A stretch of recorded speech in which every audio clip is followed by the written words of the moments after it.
Welcome back mga ka-TV. Ang video na tatalakayin natin ngayon ay ang chapter 63 ng The Most Notorious Stalker Runs the World's Greatest Clan, at kung bago ka lang sa channel ko ay huwag mahiyang mag-like, subscribe o follow at i-click ang notification bell para ma-notify ka sa susunod na video. Paalala, ang video na tatalakayin natin ngayon ay maaaring mag-iba mula sa ilalabas na anime. Hindi ko inaangkin ang mga drawing o anumang materyales na ipapakita. Ang layunin ko ay magpakita ng suporta at magbigay ng impormasyon tungkol dito. Ang lahat ng kredito ay nananatili sa mga orihinal na may-ari.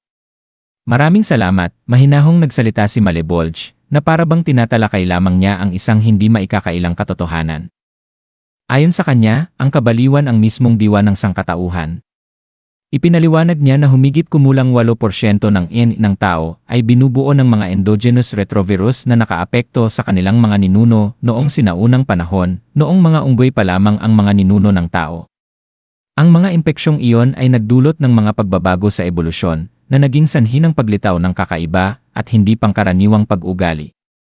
Sa kanyang pananaw, ang pinakadakilang mga nagawa ng sangkatauhan, ang kanilang mga kahanga-hangang sibilisasyon at mga ideal ng pangkalahatang pagmamahal ay hindi nakaugat sa katwiran kundi sa kabaliwan. Tinanong siya ng taong nakasuot ng maskara at itim na balabal. Iyan ba ang dahilan kung bakit mo sila wawasakin? Tanong nito.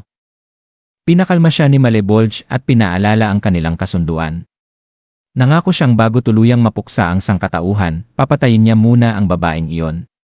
Lalong tumalim ang kanyang tingin habang puno ng galit niyang binanggit ang pangalan, Azazel. Isa rin itong hindi mapapatawad na kaaway para sa kanya. Napansin ng lalaking nakamaskara na ang puot ay hindi tunay na maitatago kahit sa likod ng maskara, isang mapanuyang obserbasyon dahil si Malebolge mismo ay may suot ding maskara.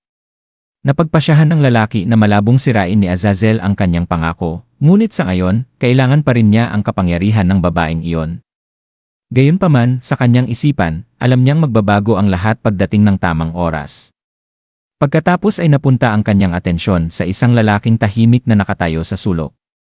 Dahil sa pag-usisa, tinanong niya si Malebolge kung kailan niya balak ipakilala ito. Nagulat si Malebolge at inaming lubusan na niyang nakalimutan ang lalaki.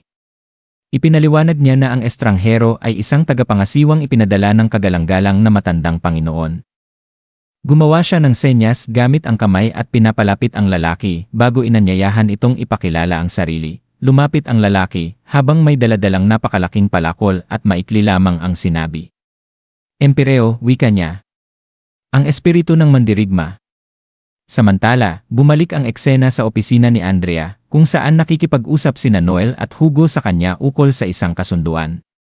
Sa ibang lugar naman, isa pang pag-uusap ang naganap habang nakikipagkita si Johan sa isa sa kanyang mga tauhan. Iniulat ng tauhan na sumuko na si Andrea at tila tinanggap ang lahat ng kondisyon ni Snake, si Noel.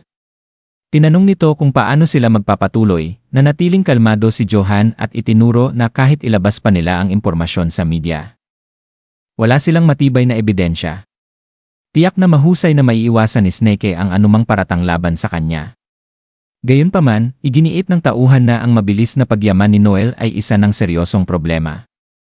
Kung pababayaan nila ito, babala niya, balang araw ay magiging halimaw si Snake na hindi na nila kayang kontrolin. Tumugon si Johan na naihanda na ang lahat ng kinakailangang pundasyon. Nang tanungin siya ng tauhan kung susundin ba nila ang dati nilang pamamaraan, malamig at walang pag-aalinlangang nagbigay ng utos si Johan, lipulin ang bawat natitirang miyembro ng Wild Tempest. At diyan nagtatapos ang kabanata 63 ng The Most Notorious Stalker Runs the World's Greatest Clan. May naghihintay pa ba sa update na ito? Mag-comment naman sa baba mga ka-TV. At sino kaya talaga si Empereo? Yung malaking palakol na nasa likod niya ay sa lolo ni Noel. At si Empereo nga ba ang pumatay dito? Mag-comment sa baba kung ano sa tingin nyo at sabay-sabay natin alamin yan sa mga susunod na kabanata. Maraming salamat!